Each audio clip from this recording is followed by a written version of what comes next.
মঙ্গল এমন একটি প্ল্যানেট যে আমাদের শরীরে শক্তি প্রদান করে থাকে। মঙ্গল যদি স্ট্রং থাকে তাহলে সেই সমস্ত ব্যক্তিদের মধ্যে ইচ্ছে শক্তি ভীষণ পরিমাণে দেখতে পাওয়া যায়। এরা সাহসী প্রকৃতির হয়ে থাকে। এদের মধ্যে ইমিউনিটি পাওয়ার ভীষণ পরিমাণে থাকে। এরা জীবনে যে কাজটি একবার ভাবে করবে তো সেই কাজটি কমপ্লিট করে থাকে। এরা কাউকে সেভাবে ভয় পায় না।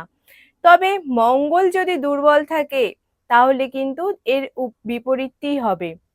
মঙ্গল যদি দুর্বল থাকে তাহলে তারা ভীতু প্রকৃতির হয়ে থাকে। এরা এদের মধ্যে ইচ্ছেশক্তি ভীষণ কম থাকবে, ইমিউনিটি পাওয়ারও কম থাকবে, ফলে শারীরিক অসুস্থতায় কিন্তু ভুগবে।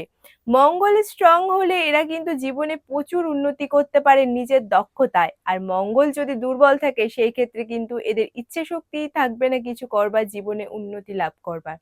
তো এই মঙ্গলকে স্ট্রং করার জন্য আজকের এই বিশেষ উপায়টি অবশ্যই করুন। পুরো ভিডিওটি দেখবার জন্য যারা এখনো অবধি আমার চ্যানেলটিকে সাবস্ক্রাইব করেনি, সাবস্ক্রাইব করে দেবেন, লাইক, ফলো, শেয়ার করে দেবেন এবং কমেন্টে লিখবেন জয় শ্রীকৃষ্ণ। তো কি করবেন? মঙ্গলবার দিন কিছুটা পরিমাণে ছোলা নেবেন, গুড় নেবেন এবং একটি বেদানা নিয়ে হনুমান মন্দিরে গিয়ে হনুমানজিকে প্রদান করুন এবং আপনার মনে যে ইচ্ছে সেটি হনুমানজিকে জানান। এবং এর পাশাপাশি প্রত্যেক মঙ্গলবার হনুমান চালিসা পাঠ করুন। এর সাথে গুড় দিয়ে রুটি লাল গরুকে প্রত্যেক মঙ্গলবার খাওয়ান। এটি টানা 21 দিন করুন।